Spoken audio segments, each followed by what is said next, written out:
Hi, my name is Sharon O'Dwyer. So, what I'd like to talk to you today in this short video is moving to a more plant-based diet. The first thing to say is that the more plant-based your diet is, there's no question, study after study has confirmed that it's probably one of the healthiest thing you can do, both for your diet, for your health and for the planet once it's properly managed. And there's several reasons for this, but it's generally considered that because of the generally the higher fiber, the higher amount of antioxidants, phytonutrients, lower amounts of saturated fat and cholesterol in the diet, that they're just some of the things that can lead to being healthier overall. And again, it's shown that following a plant-based diet can reduce the risk of developing cardiovascular disease, diabetes, obesity, high blood pressure, and certain cancers. So it is a really good thing to do. But like like any diet, even diets that include plant-based diet, it does take a little bit more purposeful work or planning or consideration.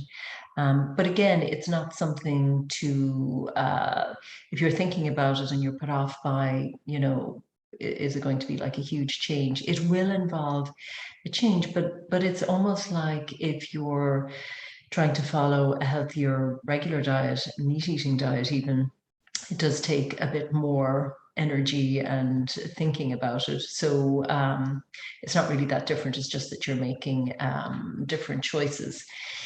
And I would really recommend that if you're thinking about it, like just start off by almost dipping your toe in the water. So thinking about maybe trying out a few meat-free meals, and I have a recipe at the end that I use really often, and it's delicious and it's popular with everybody in the house.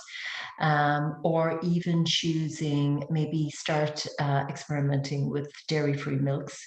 And that's often the first one that people try, and it takes a little bit of getting used to because most of the non-dairy milks don't taste like cow's milk. So you have to kind of figure out which is the one that you actually like. And one thing I would say is, this is one that I use myself. It's oat, no sugars. It's just that it's a bit kinder to the planet than, say, the almond milk. But it's a matter of taste. And if you're going for dairy-free milk, always make sure that you look at the label on the back and make sure that it's fortified with calcium and vitamin B2, B12, and vitamin D. That's really, really important. I'm going to talk about that in a minute, but they tend to be nutrients that can be low in a plant-based diet. So yeah, so just kind of start small and then maybe move on to having a meat-free day, and then just gradually expand as you can fit it into your lifestyle and your preferences. But any change you make, moving away from primarily meat-eating diet to a more plant-based diet, over time you're making a big difference to your health. So that's a really good choice. What I really want to focus on today, though, are just a couple of, or so the two main things to be aware of and how to address them if you're following a plant-based diet. So the first one is that there are certain nutrients that tend to be lower in a plant-based diet, and they can result in us not being as healthy as, or deficient in nutrients that mean that the diet actually isn't as healthy as it could be. And the thing about it, in a meat-eating diet, animal foods tend to have these nutrients just naturally, so without having to think about it or purposefully look to include these nutrients in our diets. They're already included in animal-based diets, so it's a bit easier that way. But once you're aware of what the nutrients tend to be and just make sure to include them, then there's no reason why your diet cannot be as healthy as anything else. And so I'm just going to share a screen with you, where I'm just going to show you these are the main nutrients that tend to be low. And I've said nutrients in the active vegan, but this is really for anybody practicing a plant-based diet. And, you know, if you're here, you obviously do yoga, so you are active. So a couple of them are, so the B2, the B vitamins and specifically the B2 are vital in how we convert food into energy. So to keep us from feeling fatigue or tired or whatever. And again, all of these are naturally in animal foods, but these are just some of the sources, so include them in your diet. So B2, so you can see there, spinach or all leafy green vegetables are good sources. Things like mushrooms, which by the way also can include vitamin D, almonds, most nuts, and nutritional yeast. And actually, I'm just going to show you here the nutritional yeast that I used. It's Engavita. It's the blue one. You can get a red one as well, but the blue one I would highly recommend. It's a fabulous addition to any plant-based diet because it's high in, or it's a good source of B12. So 2 tablespoons of this will actually give you your daily requirement for vitamin B12, but it also includes the other B vitamins and zinc. Again, these are low in a plant-based diet, so it's brilliant. And it's, I'm not sure if you can actually see what it looks like. It's kind of got a nutty flavor, almost like a cheesy flavor, and it looks like Parmesan, and it's brilliant to just, it's so easy to add. You can just sprinkle it on top of salads or on top of any stews or soups or pretty much anything. You can throw it in on top of a sandwich. So it's easy to get that in. So it's a really good one, and I think it tastes really nice. And it looks a bit like Parmesan cheese, but also instead of using Parmesan cheese at the end of a bolognese or something, you can use the nutritional yeast. So that's a really good one. B12, I've kind of covered that with nutritional yeast. Fortified milks, I've MYLK, because it's obviously not real milk.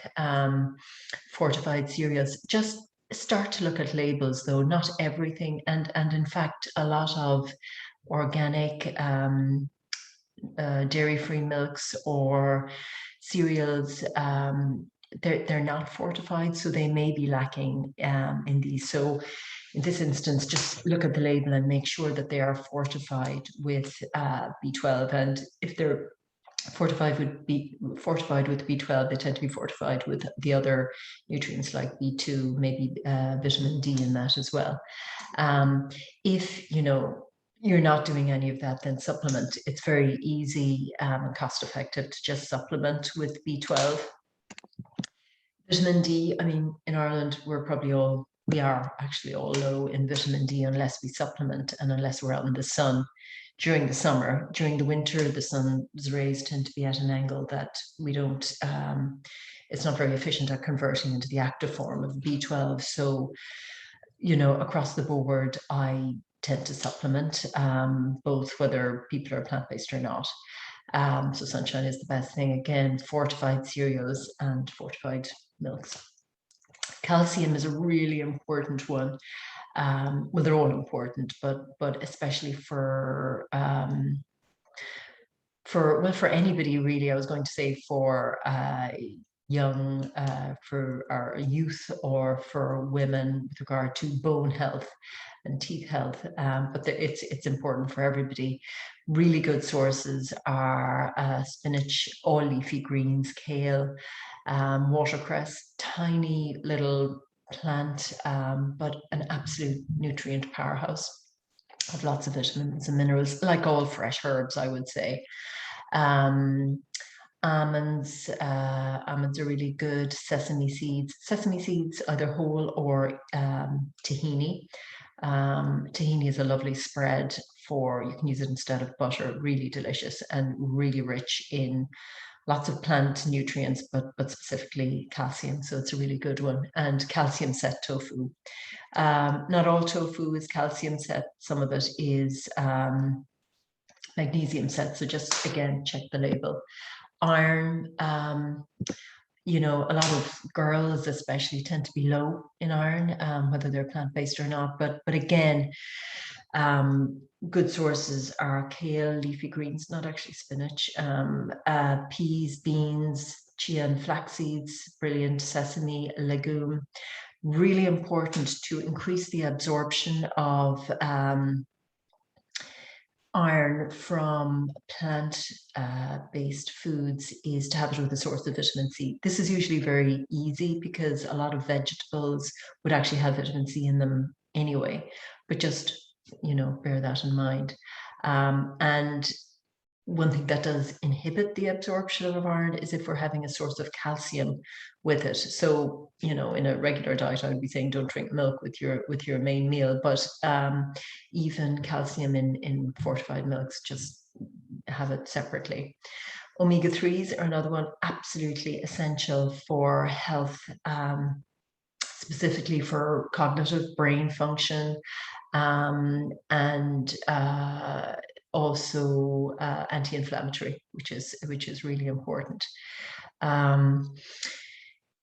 There are plant sources of omega-3s, flax and chia, which, you know, are really important to have in the diet. But though plant-based sources of omega-3s don't tend to be very good to convert to the, it's called DHA and EPA. These are the anti-inflammatory components of omega-3s. So I would actually recommend supplementing again with vegan based omega-3s, or either that or have really increase your intake of flax and chia, which sometimes is not practical. So they tend to be the main nutrients. And what I would say is, and I'll be really emphasizing this when we come and talk about protein, but it's about variety. So you will get the nutrients even without supplementing. If, as I say, you include these the fortified milks, the nutritional yeast, and have a wide variety of leafy green vegetables, a good variety of nuts and seeds in your diet every day. Really, really important. And I'm going to show you, as I say, at the end, a sample plant-based menu for the day, and you can see lots of variety, and at each meal you're including various sources of the food group. So over the course of the day you get everything you need. One other product I'm just going to show you that I use, which is really, really good, is it's organic fair trade pure blackstrap molasses. This is actually, it's a kind of a byproduct of the extraction from the raw sugar cane. It's during the process of sugarcane production, but it's before any of the nutrients have been stripped out, so it includes everything. I use it in baking for a sweetener. Now, it's not actually very sweet, but it gives you just a little hint of sweetness. And it's a really good source of calcium, really good source of iron. So it's, you know, you just include it in all your baking. And I also add it to any tomato-based sauces like a bolognese. It kind of offsets the acidity of the tomatoes, but you're also getting, you know, some iron, some calcium, some chromium for blood sugar balance, some copper, so some minerals. So it's a really good one, and it's, you know, it's effortless. So yeah, so they're the nutrients. Now, what I want to talk next about is protein. So we know that we all know that protein it's one of the macronutrients. It's absolutely essential for life. It's the building blocks for the body. But protein is, I mean, we need it not just to build muscle. We also need it for to build our immune system, hormones, neurotransmitters for mood. Antibodies, components of the blood. So it's clearly essential. Now, there's no shortage of protein in any plant-based diet, but what there may be a short of is a complete protein. Now, what I mean about that is that protein is broken down into amino acids, and there are 9 essential amino acids. There's actually more, but essential means that it's essential that we take them in our diet. The other amino acids, there are other amino acids, but the body can make those. But in animal-based foods, they naturally include all 9 essential amino acids, so you don't have to think about whether you're getting everything. Plant-based, many of them will be missing 1 or more of the 9 essential amino acids. So they're not complete, so they won't be as efficient, or they won't be able to give us everything that we need to build for the purpose that protein is there in our body. But that's actually not a problem, because once we combine different types of plant-based protein, then together they make up a complete protein to do the job that protein needs to do in the body. And thankfully, a lot of the combinations that we need to put together in a plant-based diet to make a complete protein are ones that we just naturally do anyway. So so basically, if you combine beans, lentils, and peanuts with grains like wheat, corn, rice, you get a complete protein. So good examples, common examples that we can use are rice with any kind of bean. Together they make up a complete protein. Another really useful one is, say, a bagel or toast with peanut butter. Peanut butter, I'm talking about the good quality. Well, it's actually any peanut butter, but I would recommend the good quality peanut butter like Meridian, Biona. Actually, there are a lot of them, but make sure there's nothing in there but peanuts. Or another really common and delicious one would be hummus with pita bread or any kind of bread, toast, or rice cakes. So together, again, really nice handy snack, and you're getting a complete protein. But even in the plant kingdom itself, there are other good sources of complete protein. I'm just going to show you here now. Let me see. Plant-based protein. So yeah, here's a list of them. So soy is a complete protein. So make sure, though, if you're choosing whatever soy products you're choosing, ideally the less processed, the better. So soybeans, baby or young soybeans are called edamame. Very delicious and a great source of complete protein. You have everything in there. And so things like tofu, tempeh are all derivatives of soy, and they're good sources. Again, you can see other sources of plant protein: lentils, chickpeas, peas, and hummus. These are incomplete, unlike the soy-based products, which are complete. Beans, cashews, walnuts, almonds, pumpkin seeds, all really good source of protein. And quinoa and buckwheat, actually, especially quinoa, is a complete protein. So you can use it instead of rice, you can use it in baking, and it's complete, and it's a great source of protein, very, very versatile and super easy to make. And just the point down there at the end, that if you want to get more nutrients from your plants, especially seeds or beans, soaking and sprouting, and that goes for nuts actually as well. You can't sprout nuts, but you can soak them. It increases how much protein and actually all nutrients that you get from the seed or whatever is being sprouted. You get more bang for your buck, basically. One thing I would really recommend if you're moving to a plant-based diet is that once you've figured out what way it works for you and you've established what you kind of eat on a day-to-day basis, after 3 to 6 months, I'd really recommend that you get a complete blood count. just to make sure that you're not deficient in everything, that you are covering everything. I mean, partly it'll be based on how you're feeling, your energy, but also, check things like your B12, your vitamin D, your iron, ferritin. It's, in a complete blood count to make sure that you are actually hitting all your requirements. So what I'm going to do now is leave you with, or the last thing I want to show you or share with you is a sample menu for the day. So I'm just going to stop this here and look for, oh yes, here's a sample plant-based menu. Okay, just try. So breakfast, it could be a bit like we talked about earlier, a whole grain bagel with a tablespoon of peanut butter, or else you could have whole grain cereal, granola, whatever, with nuts. Well, that would include nuts. And then you plus a fruit smoothie. So that might include half a banana, half a cup of berries, some hemp seeds. Hemp, by the way, is also a complete protein, and a cup of fortified non-dairy milk. So there you have a complete breakfast, super nutritious, keep you going.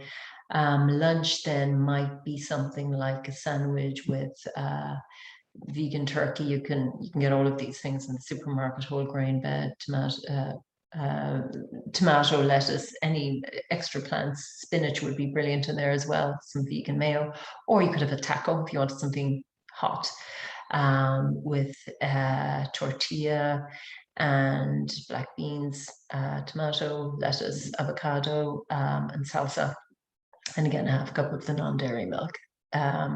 So these are all good sources, or these are complete meals here with everything that you need. And dinner, some ideas there: whole grain rice or quinoa with your salad of kale and some tempeh. So you have your protein, again, vegetarian chili, would have beans, then you'd have your squash, broccoli. You can see it all there. Some very simple ideas. Snack ideas would be some dried fruit with fresh fruit, some pumpkin seeds that you can combine these, having a trail mix, make them a big trail mix maybe at the start of the week, and have it as you need it. You could sprinkle it on top of dairy-free yogurt. So you have your nuts, dried fruit, non-dairy milk, dark chocolate. Again, you can get vegan sources.